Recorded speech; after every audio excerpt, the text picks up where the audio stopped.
At makakausap po natin ngayon, Iloilo 1st District Representative Janet Garin na binanggit po ni Congressman Paulo Duterte na isa raw sa mga masugid na nangolekta ng mga pirma para sa impeachment ni VP Sara. Congresswoman Garin, magandang gabi po sa inyo. At totoo ho ba yung sinabi ni Congressman Pulong Duterte?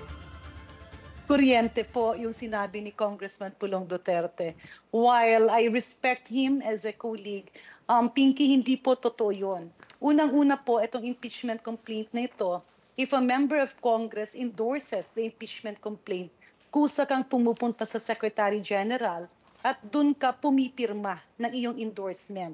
Hindi po yung iikot ka para mangolekta ng signatures. That does not happen. Because you are endorsing an impeachment complaint, makapal yan, at pipirma ka ng 7 kopya. At hindi naman yan pwede na maraming kopya ang ikakalat mo dahil 7 official copies lang yan.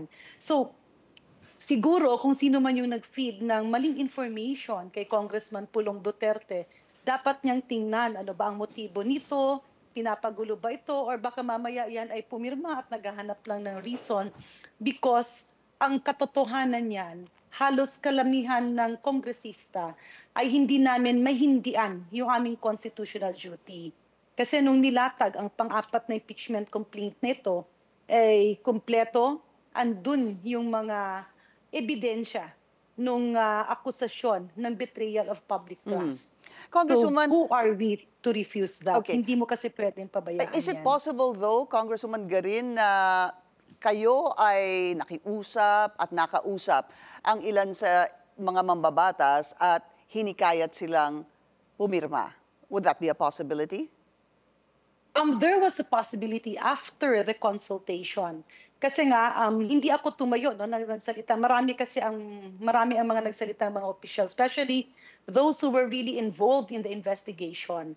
Ang sinabi ko lang is, how about the other members? Kasi that was a party consultation with Lakas and NUP. Siyempre, meron kaming ibang mga kakilalang kongresista rin na wala doon. And by virtue of fairness, I said, siguro dapat yung iba, everybody should be informed and everybody should be given a choice whether to endorse or not to endorse.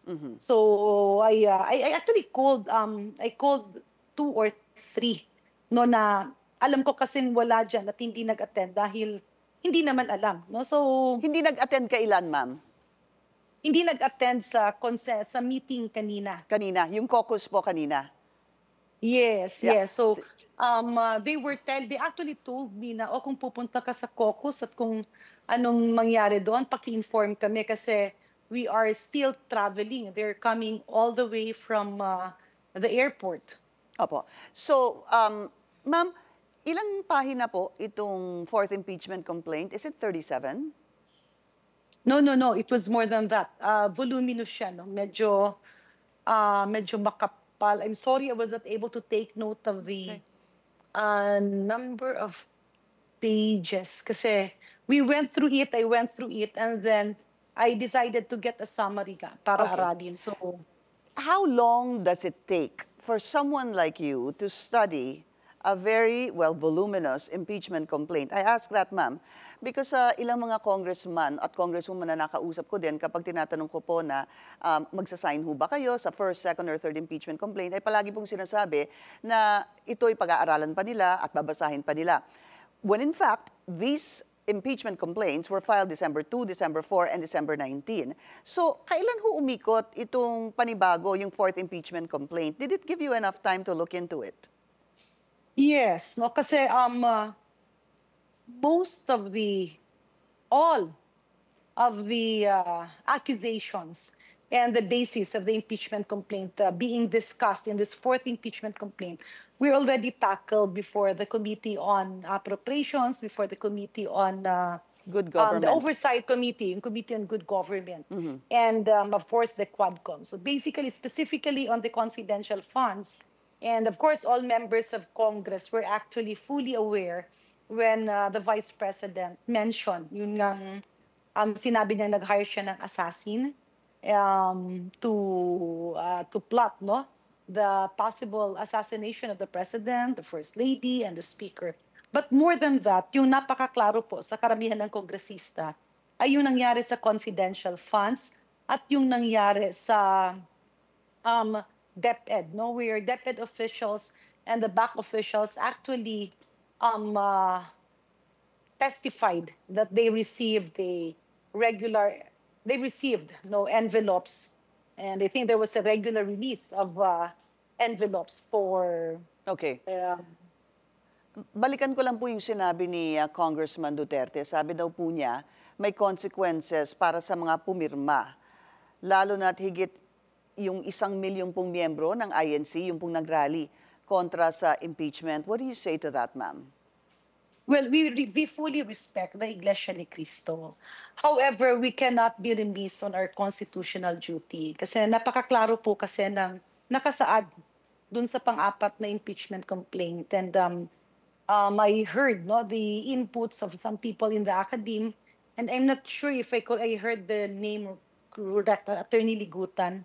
No, napakaklaro po kasi yung nakasaad doon na heto maglalabas ka ng pera ng gobyerno, yung confidential funds, and then hindi mo pwedeng masabi kung saan napunta or talaga bang ginamit. So, para bang naging blank authority to release taxpayers' money, government funds, and then wala man lang the attachment kung saan ba talaga siya napunta. So, it will become a precedent kung sasabihin natin legal yon. Kasi klaro pa it's very clear that it is highly improper.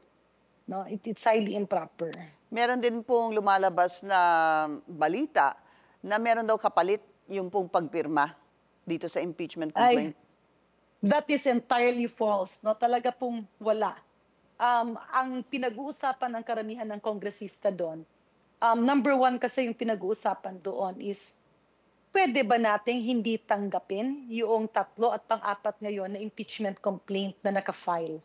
Yan po ang naging pinakamahirap sa aming lahat, no? Kasi hindi naman pwedeng hindi mo tanggapin. Trabaho namin yon, obligasyon namin tingnan yon.